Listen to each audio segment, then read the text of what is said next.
You know, some stories aren't just forgotten. They're buried. On purpose. Today, we're digging up these incredible histories that were actively suppressed, twisted, or just plain erased. All because the truth was way too powerful for some people to handle. So let's get right into it with one of the most unbelievable examples of this.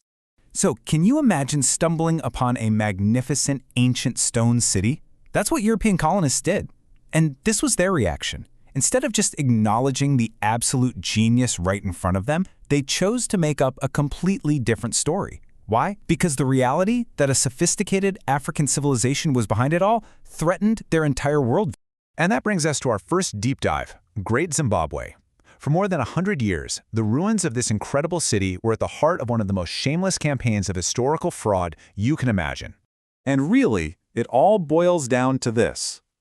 On one side, you have the colonial myth, this collection of wild fantasies designed to say that Africans couldn't have possibly built it. And on the other side, you have the hard scientific archaeological reality, a story of indigenous power and brilliant innovation. I mean, the lies they came up with were just out there. They claimed the city was built by ancient Phoenicians, maybe Arabs, even the Queen of Sheba. Literally anyone but the local Shona people. The message was simple, and it was deeply racist. Africans just weren't capable of something this amazing, so somebody else had to have done it. But here's the thing. The evidence is absolutely undeniable. The city was built by the ancestors of today's Shona people, sometime between the 11th and 15th centuries. They used this incredibly advanced, mortarless stone construction to build what became the center of a massive international trading empire. This wasn't some mysterious lost civilization. It's a direct piece of modern Zimbabwean heritage. And here's the kicker. This wasn't just some misunderstanding. No, this was a state-sponsored conspiracy. The white minority government in what was then Rhodesia actively buried any archaeological proof that pointed to the city's African origins. They even threatened scientists who dared to tell the truth. They had to erase this history to justify their own power. Now, the story of Great Zimbabwe is shocking, for sure. But it's not a one-off. Turns out it's actually part of a much bigger global pattern of just burying inconvenient histories. From Africa all the way to the Americas, anytime an indigenous achievement didn't fit the colonial narrative, the playbook was pretty much the same. Deny it, distort it, or destroy it. Just take a look at this timeline. In the 16th century, you've got the Spanish burning nearly every single Maya book they could find, just wiping out a civilization's written knowledge. Fast forward to the 19th century and the Haitian Revolution, the only successful slave revolt in all of human history, gets painted as just mindless, savage violence. Why? To hide its brilliant political and military strategy. Then in 1897, British forces didn't just steal Benin City's famous bronzes, they burned its libraries, literally setting centuries of history on fire. The historian Michel Rolfe Trillo just nailed it when he talked about this. A successful revolution by enslaved people? That was so threatening to a world order built on slavery and racial hierarchy that it was, as he put it, literally inconceivable. And if you can't even conceive of something happening, well, you have to silence it. But you know what?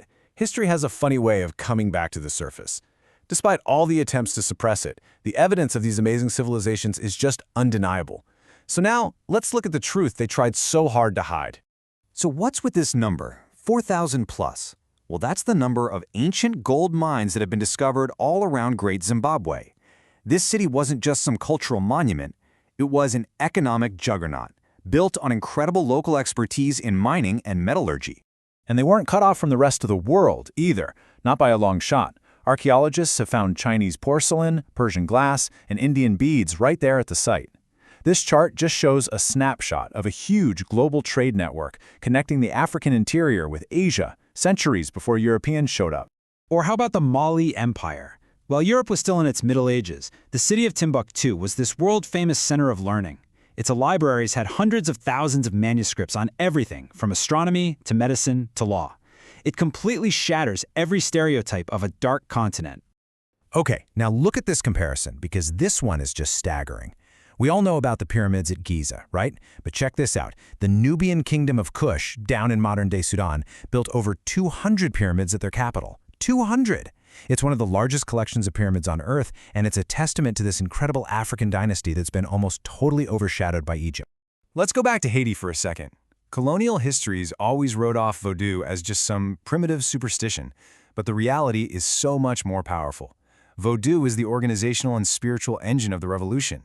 It was this sophisticated infrastructure that fused faith with military strategy, turning a diverse, oppressed people into a unified force. So how'd that work? Well, for starters, religious ceremonies were the perfect cover for secret military planning. Second, it brought people together from dozens of different African ethnic groups under one shared belief system.